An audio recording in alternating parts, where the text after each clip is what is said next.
going after Red Zell, goes past him, and Trapezatus takes out the TJ. They hit the line, Russian Revolution has won it. Superset from the clouds, it's close. Superset has put in a mighty lunge.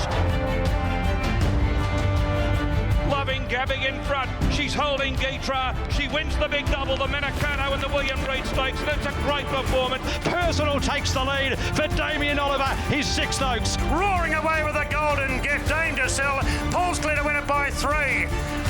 But Missy's going great guns, and Missy makes it 3 in a row. Esther Jarblet all the way in the slipper.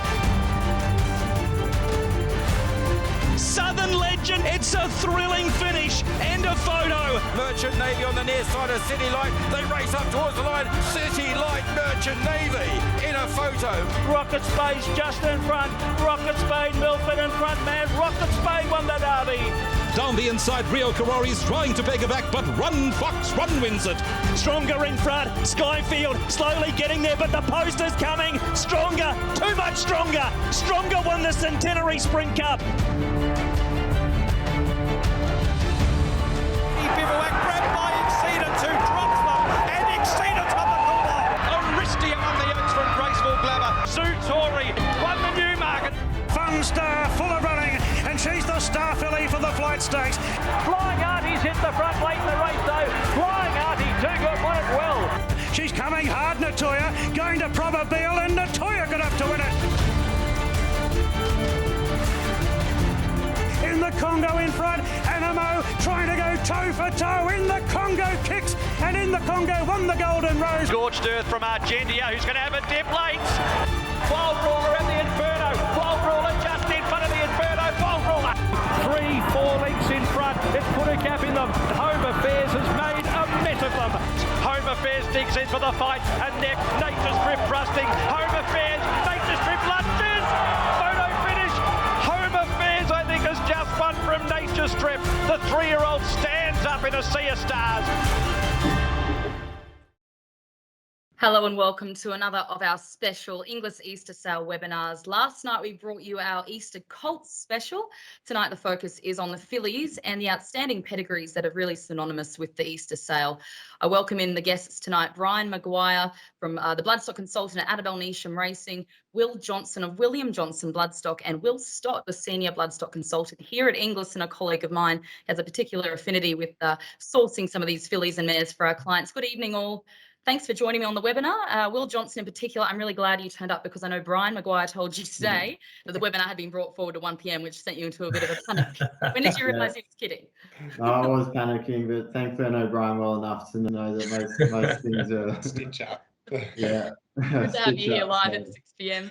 We also, as people would notice, we've got 2 Wills on this webinar, and thankfully they've even colour coordinators. So Will Johnson, you are requested to be referred to by Jono, which is your nickname, you said. Yeah. I haven't heard that one before. Firstly, on your back wall, Jono, that vein, tell us about that. That is vein. Yeah, a bit before my time, but nonetheless, yeah, my great-grandfather bred and raced him with his brothers. And yeah, obviously the 1969 Golden Slipper rolled into a fabulous spring campaign, and it's just a bit of a reminder every morning as to what to look for in, you know, a precocious colt with, you know, such a big hip and lovely forearm and shoulders. So hopefully there's another vein on the sales grounds this week. Yeah, I was going to say, hopefully there's plenty of those physiques here at Riverside this week. Will, or Jono, I should say, we will start with you with this webinar. And the first main question, I mean, you've attended yearling sales all over the world. You spent a lot of time with Hugh Bitterberg, and you went to all the major yearling sales, the breeding stock sales as well, for that matter. What makes Easter special and the fillies at this sale so special? Yeah, I think, first of all, when you think of what's on offer here with the fillies, breeders are willing to sell their best bred and best physicals, whereas a lot of the other sales from Keeneland to Goffs to Tats, you know, you don't get to buy the best Coolmore bred, Godolphin bred, Juddmonte bred horses, whereas, you know, you go to Sedgenhoe and Arrowfield to Widden, you know, their best fillies are on offer, and it's a select catalogue, so the pedigrees and the physicals match up. And the second point, I think, is the speed. You know, we're often looking at precocious horses that will run over 6 furlongs, 7 furlongs, which is a big difference to Europe. You know, they're breeding to try and win the Oaks, and in America to try and win 10 furlong Group 1s on dirt. So we've got the best of what's on offer from the Australian bloodstock and breeding industry, and also the physicals of speed and precocity. Yeah, and you can find an Oaks winner from the sale. Pino was in that hype reel as the opener, $200,000, and her second foal being offered here by Arrowfield Stud this coming week at Inglis Easter. Brian, you've held bloodstock positions at Kiramar Racing, you've been at Aquis, and now you're with Annabelle Neesham Racing, obviously an up and coming trainer. What are you expecting when you look at an Easter catalogue and you see these fillies during inspections? What do you expect to see? Yeah, Jemma, as Will touched on, the best fillies are on offer from all the vendors all across the country. You even look at the likes of Arrowfield, Coolmore, as Will said, and the likes. The pedigrees are outstanding, the physicals match up, and the Easter graduates, they speak for themselves. You know, you look at the last number of years, the fillies in Australia, they really hold their own against the colts. You know, I think there's 5 or 6 of the last Golden Slipper winners have been fillies. You know, 4 or 5 of the last Blue Diamond winners have been fillies. So they're really competitive, and at Easter they bring together both the physical and pedigrees that again, as Will touched on, the best fillies in Australia are on offer. That's a nice segue to you, Will Stott, because last night we discussed the Easter colts that have been Group 1 graduates from this sale since 2018. And obviously Easter is a sale where you have these outstanding Group 1 quality fillies from these amazing families, huge families behind them. And we'll talk about that a little bit later, the dynasties from this catalogue. But take us through some of the graduates in terms of the fillies that have been really exceptional. Yeah, so since 2018, this sale's had 28 individual Group 1 winners, and some of those fillies, the performance of them is really quite exceptional. Looking at a few of them, like Personal, she won the Oaks, she cost 640,000. Mizzy, she was 200,000. Loving Gabby, multiple Group 1 winner, 500,000. Fun Star, she won the Flight Stakes, she was only 80,000. Catchy won the Blue Diamond at 220. Esther Jarb was 1.7 million, and then even a filly like Run Fox Run, who's won a Group 1 over in South Africa, she cost 425,000. Yeah. And the other thing, then when you buy these fillies and they do go and perform and they win those Group 1s, looking what they can then go on and achieve as broodmares. You look at a filly like Mizzy, who was sold last year for 2.2 million. Fun Star, we sold her on our Inglis digital platform for 2.7 over to Japan. And then Personal, she went and raced in America, and now she's in fold into Mischief over there. So, yeah, if you happen to buy the right one, they can really be solid long-term investments. I may have mixed my Personals and Pinots up before, but I was referring to Pinot as a $200,000 graduate that won an Oaks. And one Will as well that we sold on digital last year for Seeker, Group 1 placed in an all-age stakes, cost $120,000. You know, these are amazing mares that have been sold through our catalogue who have then have that residual value, but they have the families behind them to back it up. Yeah, that's right. Like some of these families, you know, we see them over the years. I remember when I started Inglis, you're looking at these pedigrees, and then now we're seeing daughters and colts out of those families. Like I remember looking back at Response, who was sold at Easter for 50,000, the dam of Esther Jarb. Breakfast in Bed was sold for 220 in 2011. She's now the dam of King's Legacy. Pinocchio, the dam of Classic Legend, and Athero. And obviously, yeah, Will and Brian are heavily involved in the broodmare market. You guys would see a lot of it. And interesting ones, a Coupler Mar, Will, who is the dam of Quick Thinker, who I think you're involved in buying here at Easter. Yes, no, that was in my second year with Hubie. Terry Henderson gave us the order and the mission of finding So You Think that would win a derby. So it was fortuitous that unfolded, 18 months later. But again, came from a Easter graduate family with good depth. And, he himself, Quick Think, was only 100,000 from this very sale. So again, you can source some quality for less than 200,000. Will, do you walk around, Jono, I can keep calling you Will. Jono, do you walk around here? I mean, we're relatively young, I suppose, in the industry, but even for us, you see these the second and third dams that you recognise? I mean, for me, Hips Don't Lie is her progeny I've seen over the years when I worked on Bred to Win at Coolmore. Obviously, she had a very expensive filly last year for 1.95 million, the most expensive filly here. But they really are like Easter families. It's a who's who. But the mares have often had progeny go through the sale, and then you see the next generation, that the granddaughters producing these yearlings. It's pretty incredible for us, even. Oh, most definitely. And even myself, having ridden track work for a few of the trainers, I'm actually seeing mares like Rezone, Politeness, who actually rode when I was at university, having, progeny in the Easter sale, which means either I'm getting old or, the life cycle's pretty quick of the horses, and, the next generation comes around pretty quickly. It's good intel to have, isn't it, from your perspective, because you can really look at them, and if they remind you of you can look at the size as well, but if they throw to the mare, that can be pretty important. Do you use that information for yourself and in judging these yearlings? Yeah, and even obviously Brian and I are just in the infancy, all four of us are in the infancies of our careers in this, but keeping the catalogues, and you can quickly refer back to up just behind me, my old catalogues, you go back to 2017, 2016, 2015, and you can get the notes up on these dams that are actually presenting stock. So over time, you just build up that bank of knowledge, and hopefully that translates into buying faster racehorses in due course. And that leads me into you, Brian. It's similar train of question in terms of, how much does knowing the mare and what the mare's produced impact yourself or buyers and trainers on buying their progeny? I guess hugely, doesn't it? Oh, absolutely, hugely. I think when I landed here, it was the first year, and I joined Kieran just after. He was after purchasing Merchant Navy from the Easter sale, and even now when you see the Merchant Navies coming through and you see them and you kind of refer back to him, and I think it was when I was with Kieran, I did a lot of so how I landed in Australia was with Dermot Farrington, and then even following on from that, Dermot bought Love and Gabby from the Easter sale, and now you see mares like Love and Gabby, or you go and you look at I'm Invincibles and you kind of think, geez, does she look like Love and Gabby? Or you see Merchant Navies and you kind of wonder, geez, does it look like her? And as Will said, you think they either come around very, very quick, or you think, God, are we getting old here? Have we been Not that Australia? Not that old, not that old. But I might complex about it. yeah, but it is, and it's a great reference point, particularly when you go back and you see, and you can make reference to relatives or sires or dams, as Will touched on, and yeah, building up a knowledge base.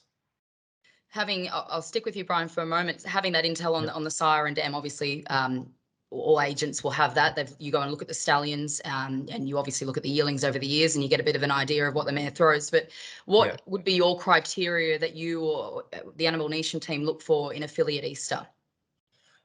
At Easter, the pedigrees are exceptional. There's no doubt about that, and physically, they're all really, really well. You just like to stand back sometimes, just try and find an athlete, something that catches your eye, good mover, athletic, that fills the eye, that you can obviously see in a parade ring in the future, and you look at the stallions being emerging or proven, and you try and work out a value. I suppose I think when I came over here, I was thinking, oh yeah, it's by this and it's out of this, and I think it was Dermot. He said, paper can't run for you, but at the same time, the physicals here are really matching up with the pedigrees on offer, and it's, as I said, it's just you're looking for an athlete, and there looks to be plenty of it on offer in the week leading into Easter.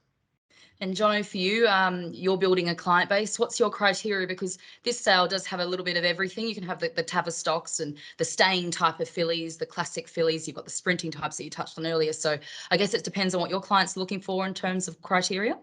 Yes, obviously this year I've been buying predominantly with Peter and Paul Snowden. So you have to say that the emphasis on speed, given their track record with training Group 1 2-year-olds in the last 15 years. So if I'm showing Peter a horse, I think it's more of that sprinter miler type of physical generally. Not to say that I'm not showing him a Savabeel or a Tavistock, but then if you might have someone that says, I really want to win the Derby, like Terry Henderson did a couple of years ago, and then the mission and the physical is different because there are some similarities but a lot of differences between a horse that's going to run 6 furlongs and a horse that's going to run 12 furlongs. Will Stott, you have clients to look out for here with Inglis through your job, and obviously you help build the catalogue and do all the inspections with us. What would be the criteria you'd look for in a filly from Easter? I think ultimately, Jemma, you're trying to buy a racehorse, but the beauty of Easter is that you're buying a filly with a big page and a good residual value. The issue with this sale is that there's so many of those fillies, so it's trying to sift through them and work out the ones that you can potentially afford for your clients, and maybe trying to find a bit of value at the sale. There's a filly I helped a client, David Digney, buy here last year by Vancouver, who might have been a little bit off the pace, but she's out of a full sister to Overreach, who's thrown Lofty Strike this spring. She won on debut a couple of weeks ago, and she's heading to the Reduced Choice Stakes Saturday week. So if she can win that, if she can win that, then imagine what she's potentially worth, you know? Yeah, Exactly. It can all change very quickly, can't it? Yeah. Good plug for yourself, Will. You do a very good job here. The clients you look after. The next question for you, mainly Jono and Brian. Pedigree or physique? You've kind of touched on this already, but what will you not compromise at a sale like Easter? Which is the one, if you had to choose between the two, pedigree or physique? What's one thing you won't compromise? I'll start with you, Brian. I think physical. You're always looking for the athlete, and even Annabelle, when we both go around, you know, if as I said, if something doesn't grab Annabelle's eye or grabs her eye, you'd prefer to, I suppose, chase the athlete, you know. And as Annabelle said, she has to go out to the yard every morning and look at it for the next 12 months or 2 years, and bring it to the races. But definitely physical over pedigree. And is there a physical attribute you can forgive in a filly, but you wouldn't forgive in a colt, or vice versa, I suppose? I think bone. A lot of people put emphasis on bone here, and growing out horses, particularly here in Australia, they grow good bone, but obviously with the testosterone of colts, they put on a lot more bulk and a lot more muscle comparatively to a filly. So if I had to pinpoint one, it would be some fillies can be a bit more light of bone compared to a colt. Jono, pedigree or physique? I suppose I think I know which one you might go with as well. Yeah, no, I think that marries up beautifully with Brian. Yeah, definitely. If you're buying for a trainer, especially, it is. Yeah, it's like a motorcycle. You just can't change the parts to try and make it quicker. You know, it is what it is once it's set. So you have to try and buy the best model that you think is going to run the fastest. And again, I think that's the most important part between the fillies and the colts, is that amount of bone, and plenty of good judges, sort of emphasize that over the years. Yep. Will Stott, we were talking about this today, about the criteria differentiating between the colts and the fillies, because obviously people forgive certain things in a filly and vice versa in a colt. So what's something that, how does your criteria differ between the two? I was actually chatting to Tony Otterbray about this the other day. He's bought a couple of good stakes winning fillies, Princess Jenny and Jennifer Lynn. And big thing for him is temperament. And I think that's really important with fillies. You want a filly with a bit of spunk, but then it's still trainable. That you train them differently to colts, and some of them can be a bit highly strung. So you want a filly that comes out and parades well at the Easter sale. Yeah. And Brian and Will, you were both took part in our Inglis inspections in the Hunter last week, and that's where you really get a guide, isn't it, on the nature and the temperament of horses, colts and fillies, because you see them pulled out of the boxes there, they parade for a big group, and then obviously you see them multiple times here, and they're out of their boxes most of the day. That must play a big part, Brian, in what you've got to get the athlete, but you've also got to be able to train them. Absolutely, and you almost, particularly when we were going around the other day or so, Annabelle and I were both saying, when they come to the sales, and it's almost like their first time going away from home to the races. Yeah. They're getting out of their home comfort, their home environments, and as I said, it's like those colts and fillies lining up for the Breeders' Plate trials and everything leading into the first 2-year-old races. So you like to judge them both at home and in their home environment, but just to see if their demeanor or attitude changes when they're leading into, I suppose, somewhat of a different, uncomfortable environment for them. And same for you, Jono, as well. Like Peter and Paul Snowden, when you must go around with the short list here at the sale, that would play a huge part in what they well, not a huge part, but it does play a part in their decision making with what fillies they might want to put into the stable.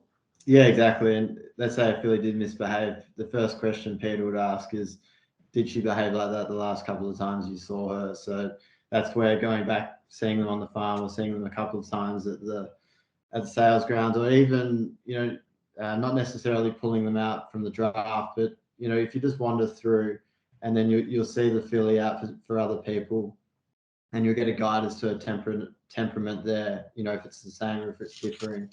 So yeah, trying to pick up as many cues, because it's a large investment for anyone to buy one of these horses. So, we have to be as on top of trying to get the best outcome for our clients as possible. So if it means going back and looking at the horse over the box, if it's eating, they say George Smith, the things he would pick up on over the years of their demeanour and their attitude, it goes a long way, because the road ahead of them as professional athletes is, cumbersome, and they need to be able to meet the demands. Yeah, meet the demands of their job, and I guess people have to deal with them every day, and ride them and handle them, and they get so well educated. But I'm with Will as well, Will Stott. I like a filly with a bit of spunk and that presence, that seemingly intangible thing called presence, and that people write down in their notes. Yeah, absolutely. Will Stott, any fillies you're particularly excited by in the catalogue this year? Because I stood with you at Arrowfield Stud, in fact, on a number of farms, comparing my notes to yours, and I know you were very taken with that Silent Sedition Snitzel filly at Arrowfield. In fact, we filmed her today, and I have to say her behaviour was impeccable, but you really liked her. Yeah, she was a bit of a star. She's a very memorable filly. Another one's the Ome Sword by I'm Invincible at Arrowfield. At Coolmore, they've got a beautiful Zoostar at a Mumbai Rock. A Fast Set out of Rezoned, Newgate, the I'm Invincible out of Rude Awakening, obviously the champion 2-year-old New Zealand, and is now a half sister to Rise of the Masses, who won the Pago Pago. Sedge and Ho, they've got a Zoostar out of Jolly Bay, the full sister Merchant Navy. Widden, a beautiful Zoostar filly out of Jeannot, the Stakes Place Beneteau mare. Emirates, beautiful Exceed and Excel filly. She's come up from Victoria, from Merrick Station. She's owned by Aussie Kerr. And I saw at Fairview today a really strong Piero filly out of Eye for Fun from Linda Duckworth, who's a full to Moss Fun. Another smaller farm, Tyrrell, they've got the sister to Classic Legend and Aethero by I'm Invincible. And an interesting one, there's the Seamus Award filly. She was actually bought by Eamon McNulty through Inglis Digital on her mother for $37,000. The dam's thrown decent rain since then, and now she's up here at Easter. So hopefully Eamon can get a good result with her. Yeah, smart filly that popped up during the spring, and even just hearing Eye for Fun, Pinocchio. I mean, we've sold Classic Legend at our classic sale. We've had the Eye for Funs. We obviously sold Moss Fun through Easter a few years ago, the Golden Slipper winner, and she's been a regular mare on the page in terms of the catalogue, Eye for Fun. Guys, am I asking too much? Are you going to give anything away if there are any fillies that have stood out to you on the inspections? I think I'm throwing this on you without any warning, Brian. Have you got any, or would rather keep those cards close to your chest? I think Will Stott has covered every single one of them, to be honest. That's the short list. What But about you, Jono? no, there's I'll give one away that I think is too expensive for my budget. And that it resonates with that not being able to normally buy this type of individual, and that's the I'm Invincible out of Ectofar, bred by Sheikh Hamdan, who sadly passed away 12 months ago, and what he put into the Australian and the wider global industry was phenomenal. And this sort of filly would normally go around in the the blue and the white epaulets, but she's on offer this week, and I think she's definitely a jet, so to speak. Yeah, that's with Yarraman Park Stud. They're offering that. You mentioned budgets. I mean, just to point out, we've sold Mizzy, $200,000. Aristia was a $80,000 purchase. Pinot, I mentioned earlier, $200,000. Funstar won a flight stakes, $80,000. Formality, who we have a Justify by with Cornwall Stud, was $120,000 herself. The list goes on. So You don't have to spend 7 figures to get into these families, because that's what the thing about this Easter catalogue is, that they're all elite pedigrees. From the perspective of buying these fillies, Jono, who are the stallions that you're fairly fond of that you like to go back to each year? Each year, yeah, on the looking at the proven, and if you're thinking Snitzel, Yep. what he's been able to do with his fillies on the track, I mean, it's the last chance to get not a single doubt. So if you honed in on one of them, I think you could still be rewarded, given how influential he has been the last couple of years. Obviously, I'm Invincible has had a stellar season with his fillies and Zooster, but I mean, love to pick up a Savabeel filly and go and win the Oaks with one of them. But I think if if the way that the catalogue's constructed, it's the elite stallions that we're all chasing, and there's beautiful types by all of them. Yeah, there's so many proven stallions. What about the emerging stallions, the up and comers? Are there any there that are on your radar? Yeah, I mean, looking at the first season size, even the Trapeze Artist, lots of quality animals by him. The Autumn Sun, obviously went through this sale ring a few years ago, and he's really stamped his stock. So, and then Russian Revolution, he had a number of runners in the Golden Slipper, which for any first season sire is very hard to achieve. So, of those three, definitely plenty of picking. Yep. Brian, emerging or proven, are there any stallions that you are looking at this year in particular? Yeah, I think you go back to where you found gold before. Both Annabelle and I have had and been involved in a lot of luck with Progeny Boy, Not a Single Doubt, and Fast and Rock in particular. Not a Single Doubt, it's your last chance to get your hands on them as racing prospects. And filly wise, I think he's becoming an emerging broodmare stallion. He was the broodmare sire of both a Gimcrack and a Breeders' Plate winner in the last year or so. So I think they're two stallions that are obviously very they're high on everybody's radar. Effectively, Faster Rocks, I don't think you can go wrong there. They do it on the racetrack, and they're doing it in the breeding shed as well. Emerging stallions, I think Maurice is a really interesting and fascinating one. He's obviously a Japanese stallion. He's come over here. He's made an impact. He's an outcross. He's had a number of runners this year that have gone really, really well. And Russian Revolution, he's really hit the straps this year. So you'd love to get your hands on those, But yeah, look, again, as I said, with those proven stallions, if you buy one from the sale here, I was looking at stats, I think earlier in the week, and I think last year the Easter sale, averaged something like 370,000, and at the broodmare sales, the major broodmare sales last year, I think the average is like 380,000 and 550 or 560 or 560 for the chairmans. So you have a lot of residual value, particularly at the Easter sale, with both pedigrees and physicals, and when you match it up, if you can get a little bit of black type, you're away. Will Stott, did you want to weigh in on stallions? Oh, I think the boys summed it up pretty well. Russian Revolution's a very exciting horse. We've got 5 by him to sell, including the half-sister Invincibella, Secret Blaze, and Extreme Flight. She should be a pretty appealing filly. Even Hellbent, we've got the full brother to Warby, who runs in the Inglis size this Saturday. And then there's obviously a number of good ones by the Autumn Sun, Trapeze Artist, and Justify, who are very young, exciting size. Absolutely. I mean, we've somewhat covered this at drafts. You wanted to mention that you're really looking forward to seeing, or you've been excited about what you have seen on the farm or here. Jono, any drafts that have stood out to you? It's hard to pick them, I know, because really is sort of best of the best type of situation here, isn't it? Yeah, I think it goes without saying, Sejano's drafts, top draw. Peter O'Brien's done, and his team done an excellent job once again.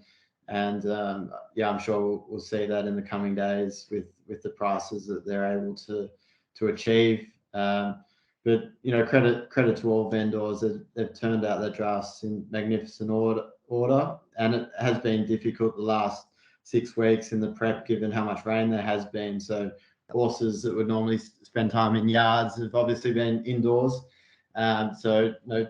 well done to everyone that are selling horses this week or next week.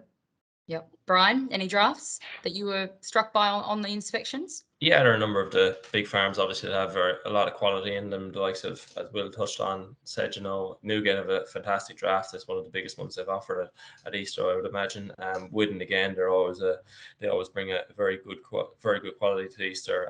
Vinery, Coolmore have a lot of really nice horses there, and obviously the first crop of Justify are interesting, and they'll I'm sure they'll be well received. They certainly will be interesting. Will Stott for you.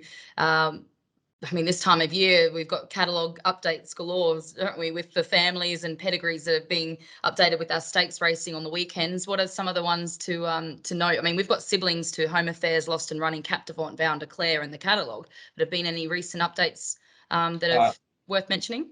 Yeah, they keep coming in, Jemma. I mean, we saw O President win just last week. We've got the full brother over at Kiora, the brother to Williamsburg at Arrowfield, the half to Coolangatta, who ran third in the Slipper, the half to Rise of the Masses at Newgate by I'm Invincible that I mentioned before, who won the Pago, the half to Converge. We've got the half brother to Sajardin, who was in the Slipper.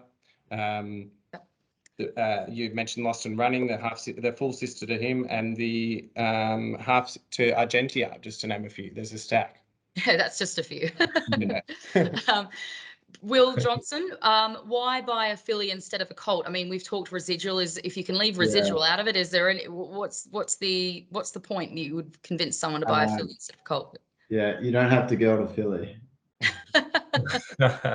No, good races, obviously. Yeah, I mean, just that residual plan. I think Brian summed it up beautifully with what they're averaging as yearlings and what they can average as broodmare prospects. And the other thing we all have to remember is it's a rising market, and it's only going to get stronger as turnover's gone up. Prize money will be increased, and the flow on goes back through the sales, and obviously more people wanting to hopefully breed quality. So if you were able to buy a filly and even win a metro race with a nice pedigree, she is going to be worth approximately what you paid for her, give or take. And then if you hit the headlights and win that Group 1, then the sky's the limit to what she's going to be worth. What about you, Brian? I mean, even from the perspective of your time with Kira Ma and Annabelle now and Aquis, which has their racing operation, you've seen the fillies as racehorses too, pretty up close and personal. Is there any convincing points for you why buy a filly instead of a colt? Yeah, I mean, fillies are obviously hugely valuable beyond their race performance, and you see, obviously physicals and pedigrees are very important when you're creating a broodmare band, and people have done it very successfully over the last number of years. You see a filly like Crystal Bound this year, who was a stakes winning 3-year-old, and she's out of Zabeel Mare Crystallized, who I believe topped the sale a number of years ago at Easter for the Carricks at Norland Park down in Victoria. So they've obviously built a dynasty amongst her. They went hard, they went shopping, and as I said, they're creating a family around it. Will, I'll just quickly come back to you, Will Stott. I know you were busting to mention someone in particular about, in your argument, why buy a filly instead of a colt. You've got an example ready? Yeah, I just reckon a really good one's Barry Griffiths. He's a really smart businessman. Yeah. And you look at the fillies he buys, he's had 13 Group 1 winners, 12 of them are fillies, and he sells them at the end of their career, and what he makes out of them. He has the fun racing them. He buys, Booker, he bought for $230. He sold her here at Chairman's for $1.6 million. Heatherly was $90 into $1.6 million. Response $50 into $840. The proof's there. And we see the responses here at Easter, as we were talking about before. And they've all had, as you said, have fun enjoying their racing careers, often with a lot of longevity as well. So, well, I think you've convinced me, but you might have convinced the audience as well. Thank you, everyone, for joining me. That is the quickest half an hour or 35 minutes that's ever felt on these webinars. So thank you for joining us. And I'll see you all tomorrow, I suppose, at inspections. Thanks for having us, Jemma. Thanks, Jemma. Thanks, Jen. Thanks for joining. All right, well, that's the end of our webinars for this year's Easter sale, and we'll catch all of you hopefully on Facebook Live next Tuesday from 9:30 a.m. on day one of the Inglis Easter Sale Day live coverage, hosted by Jason Richardson and Caroline Searcy, and I'll be there as a roving reporter talking to vendors and buyers as well, capturing all those reactions ringside. And you can tune in also on our website, inglis.com.au. That's next Tuesday, 9:30 a.m. We'll catch you then.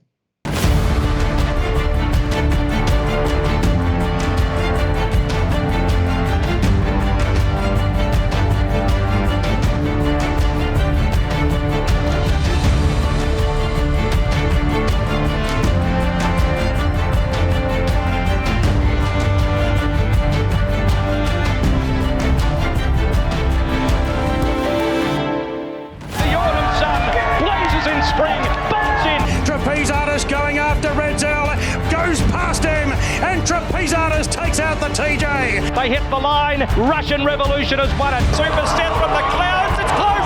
Super Set has put in a mighty lunge.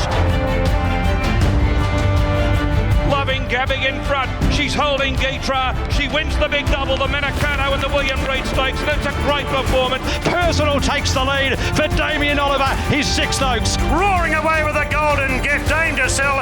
Paul's clear to win it by 3. But Missy's going great guns, and Missy makes it 3 in a row. Esther Jarblet all the way in the slipper. Southern Legend, it's a thrilling finish. End of photo. Merchant Navy on the near side of City Light. They race up towards the line. City Light, Merchant Navy in a photo. Rocket Spade just in front. Rocket Spade, Milford in front, man. Rocket Spade won the derby. Down the inside, Rio Karori's trying to peg her back, but Run Fox Run wins it. Stronger in front. Skyfield slowly getting there, but the post is coming. Stronger, too much stronger. Stronger won the Centenary Sprint Cup. Bivouac grabbed by Exceedance, who drops them, and Exceedance on the corner. Aristia on the Oaks from Graceful Glamour. Sue Torrey won the Newmarket. Fun Star full of running, and she's the star filly for the Flight Stakes. Flying Artie's hit the front late in the race though. Flying Artie, too good, won it well. She's coming hard, Natoya, going to Probabeel, and Natoya got up to win it.